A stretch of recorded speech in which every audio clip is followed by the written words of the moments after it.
Welcome back to another episode of the Shakedown, brought to you by the folks here at Cleveland Vibrator Company. My name is Katy, Sabo. I'm the Marketing Communications Manager here, and today I have Kate Morel, who's here to talk about some vibratory feeder action. Welcome to the show. Thank you. So Kate, tell me a bit about yourself. I am a mechanical engineer. I have been in heavy industry for about 15 years. Okay. I have done bearings, I've done power transmission components, and now I'm having a blast in vibratory equipment. Here's a fun fact to share about Kate. During COVID, the pandemic, we were actively looking for anybody to join our sales team, but Kate was so intrigued by all things vibration, she proactively reached out to us and pretty much asked, hey, can I come work for you? You guys look fun. That is absolutely true. Basically, it boiled down to, hey, you do cool stuff. I like cool stuff. Can I come do cool stuff with you? And we hired her on the spot. Well, we are so happy to have you on the team, Kate. And what position did you end up taking here at Cleveland Vibrator upon hiring? I am sales lead for vibratory equipment. Excellent. And you've been with us how long? About a year and a half. Okay. And recently you wrote a blog, Vibratory Feeders, the helpful 5-minute guide for improving your material flow process. You talked about how feeders work, how they benefit production processes. Do you commonly receive questions about topics such as this from out in the field? Absolutely. So especially people who are new to vibratory equipment, they will look at a vibratory feeder and it just sort of looks like a magical flow of material across a flat surface that is not moving, and it just doesn't really make any sense. I mean, I have people ask me when we're speccing out the equipment, well, where is the belt? I'm like, there isn't a belt involved. It just moves. It's really awesome. So, and because we've been doing so much remote recently, and there's a lot more phone calls than there have been in-person meetings, absolutely, I thought this video would be really, really helpful to, I'm sorry, I did a video as well.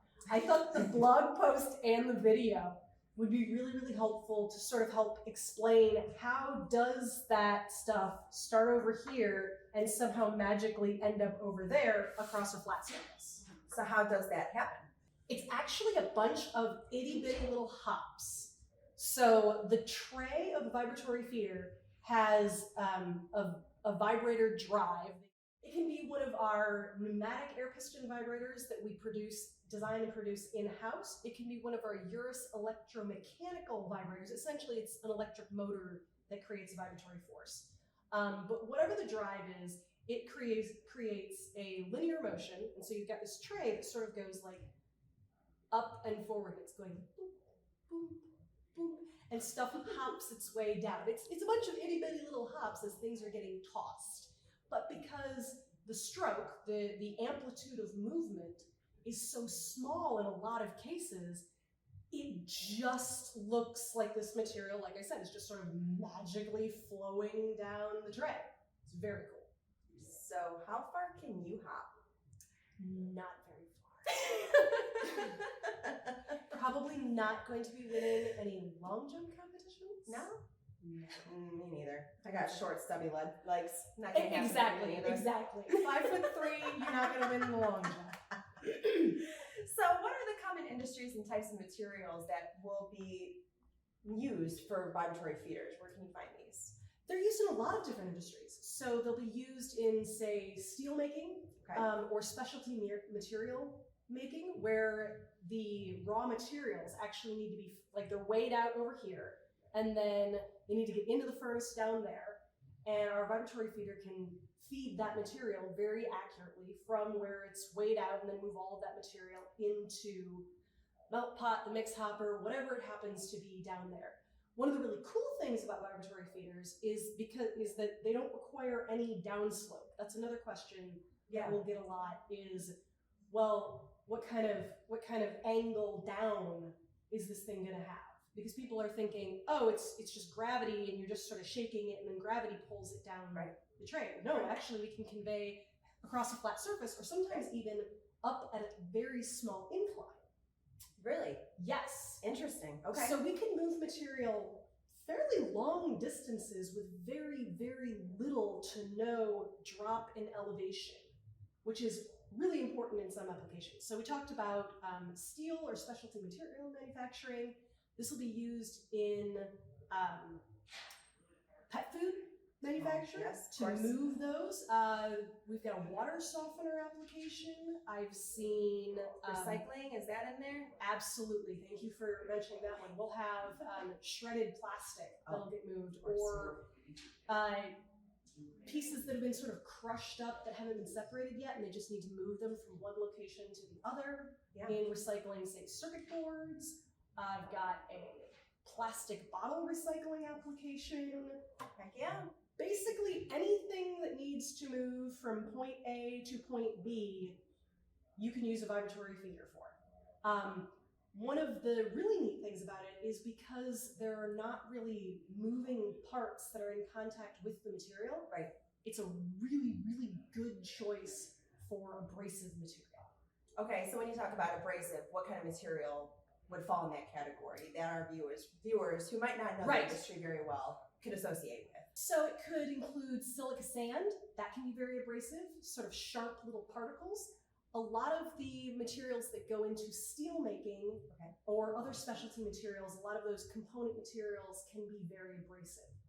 And another thing that's really neat about the vibratory feeder where abrasive material is concerned is people will use often a screw feeder, and that it's a good way to move material. Right. And some materials react very, very well to that. Yes. Abrasive materials they've got tight clearances that need to be held to make those screw feeders work correctly. Yep. And that abrasive material can wear that away, and then you end up where it's not moving all of the material that it's supposed to. I've actually had customers say to me, we have a screw feeder, it doesn't move all the material, it leaves some of the stuff behind, we need a solution that moves all of the material. And I say, okay, cool, no problem. Awesome. Well, this is exciting stuff. Are there any fun or challenging applications you've worked on personally during your tenure here at Cleveland Vibrator so far? Is there a favorite that sticks out to you? So there's one I'm working on right now that I'm kind of excited about. It actually is an abrasive material. Oh, okay. Great segue, I suppose. Great segue. And it's a material that they don't want contamination from mild steel. Okay. So the solution that we came to with this particular application is actually using stainless steel liners. Really? So that provides a couple of different benefits. The stainless steel liners are less expensive than if the entire thing were made out of stainless steel. Makes sense. So they get the material that they need for the material properties that they need at a lower cost. Okay. And then also, because they have a very abrasive material, it allows for there to be a surface that can sort of be the sacrificial surface. It can be the wear item. So they've got these stainless steel liners that if they get worn away so much that it starts becoming a problem, they can replace those At less of a cost. at less of a cost. Exactly. Absolutely. And then sort of the last cool thing about this one was they're on a really tight timeline. Okay. And because we're able to do all of that stuff in-house, yes, we're able to do those stainless steel liners in-house, whereas if it were an entire stainless steel assembly, we might have to do some outside processing on it. of course. So we're able to speed up the lead time on that. Fantastic. So that was a really cool one that I'm excited about. All right, so we're going to jump into this blog piece that Kate wrote for us. And Kate, why would someone choose to use a vibratory feeder for the material or application? Excellent question.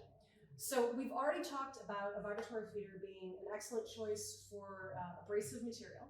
We've already talked about how a vibratory feeder can move material horizontally. So there doesn't need to be a huge difference between the inlet and the outlet height.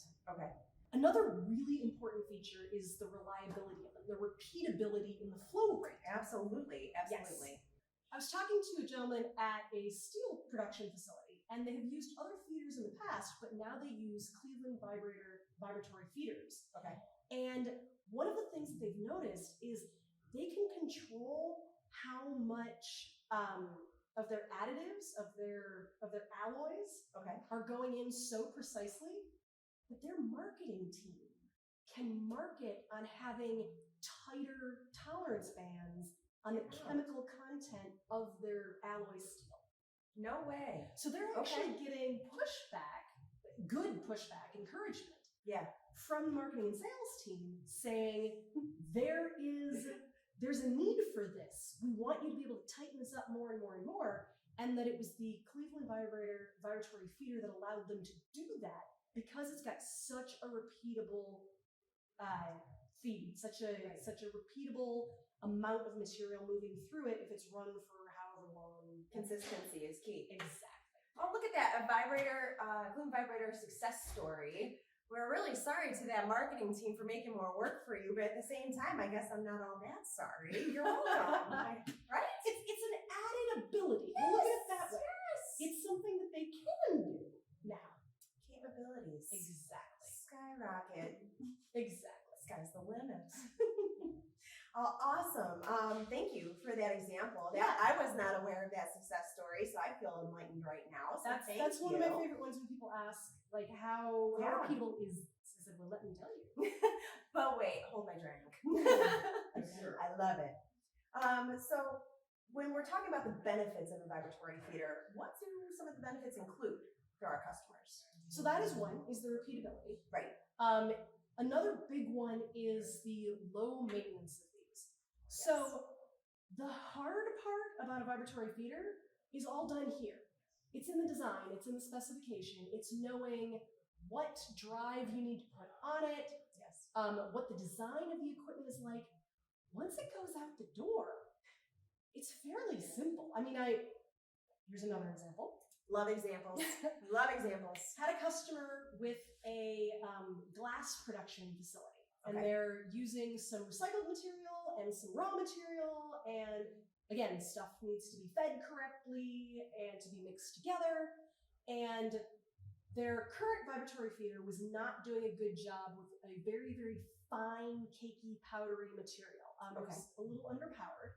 So they replaced it with a Cleveland Vibratory feeder and did a great job for that. But the cool thing about the maintenance ability is, oh wait, there's more. when I was down at the plant, sort of helping with the installation, overseeing the installation, I was talking with the maintenance guys, and they just looked at it and they're like, so this one happened to be a tube feeder. They're like, so it's just a tube with two motors on the side. As simplistic as it may seem. Exactly.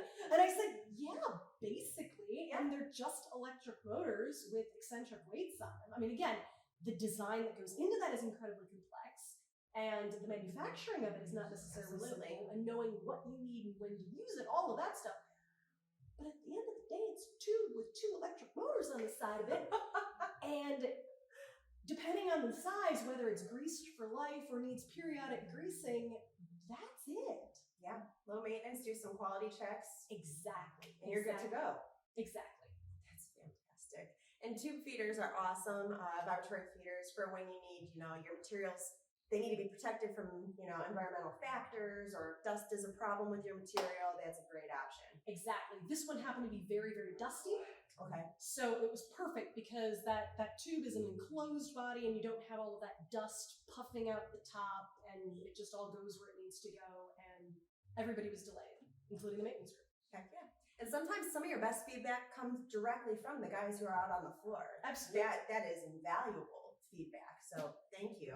Yes. That's excellent. So what are some of the most important factors that affect the performance of the vibratory feeders? Another excellent question. It basically boils down to all of that stuff that we do in the design in-house. So you want to make sure that you've got the right force. You want to make sure that you've got the right frequency. You want to make sure that you've got the right design of the equipment to make sure that it can take the stresses that are going to be applied to it, to make sure that it connects to everything correctly. Absolutely.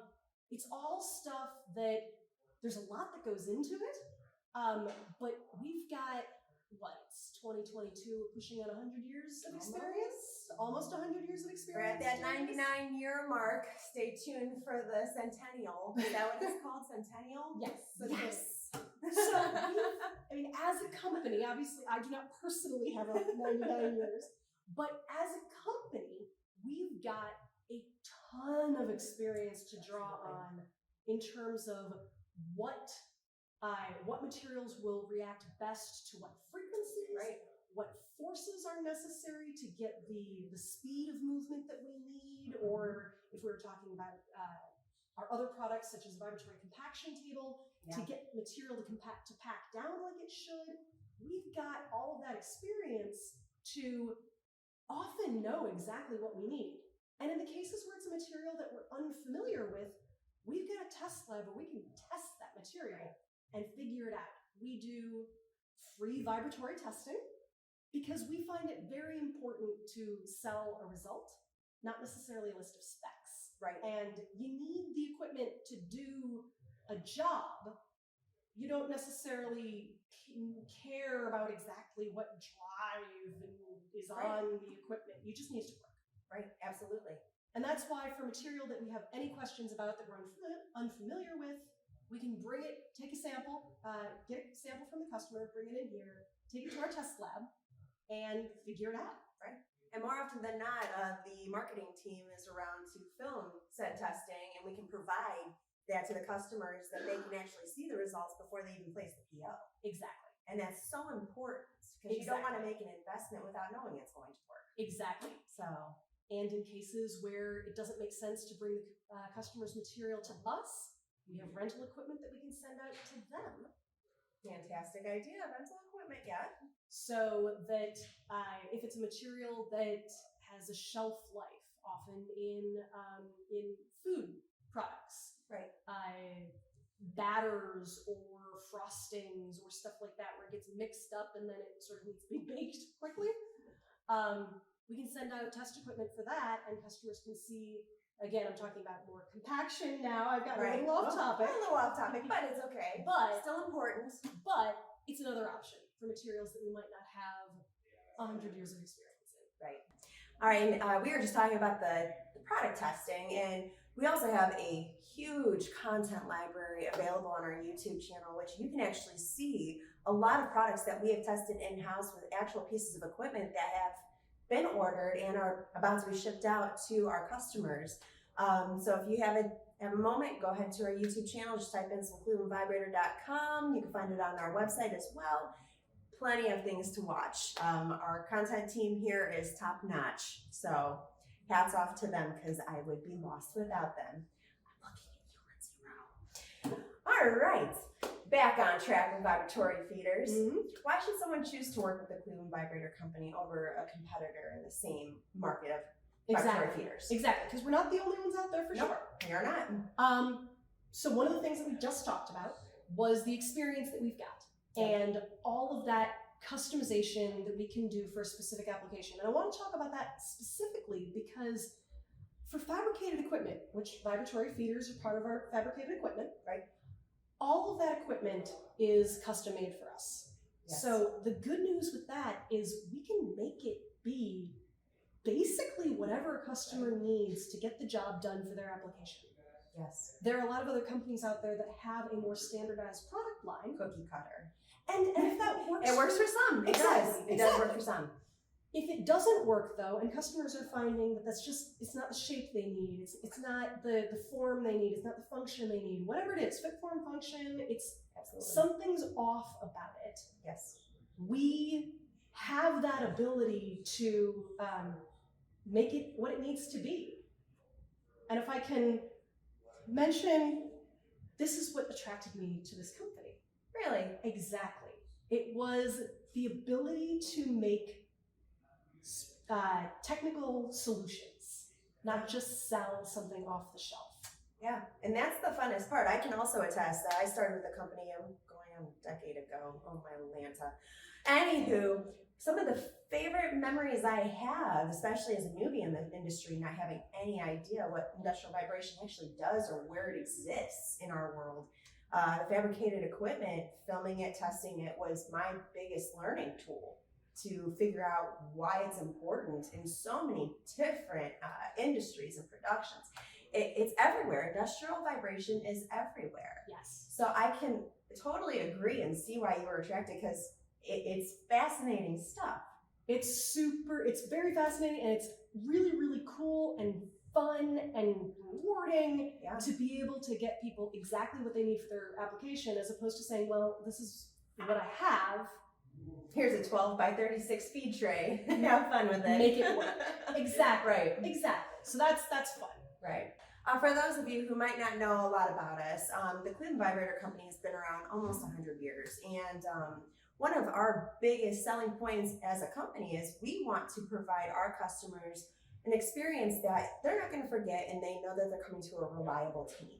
People who know what they're doing, who are going to be there post-sale to make sure that their equipment runs properly and that there is a arsenal of content at your fingertips, readily available for anything that you may have questions about. Exactly. And I mean, all in all, I think we're kind of fun to work with. I hope so.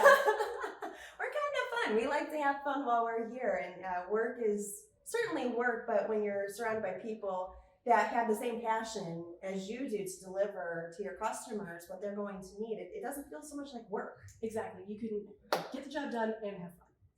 Well, thank you so much for joining us today. And for those of you who have not read the blog, it is available in the URL, which can be found below this video and shared across our social media platforms, as well as on our blog site, Solutions in Motion, which can be accessed from our website directly, clevelandvibrator.com. And if you're interested to learn more, feel free to contact our team. You can email us directly, sales@clevelandvibrator.com.